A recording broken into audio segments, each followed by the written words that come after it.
Hey guys, in this video, we're going to take a look at how you can find an album that a playing song belongs to on the iPhone 15 series.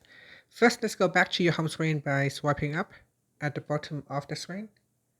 And on the home screen, open up Apple Music. Next, in here, open up the song that you want to play. So let's say if I go to the playlist and open up a playlist. In this playlist, I have random songs in here. So I'm going to open up one of the songs in here. And when the song is playing, open up the player by tapping on this bar at the bottom here. This will open up the music player. And then in here, tap on the more button and then tap on go to album.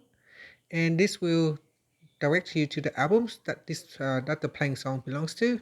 So that song there, End of Night, is from the album Girl Who Got Away Expanded Edition. So it tells you the album that the song belongs to. And that's it. Thank you for watching this video. Please like and subscribe to my channel for more videos.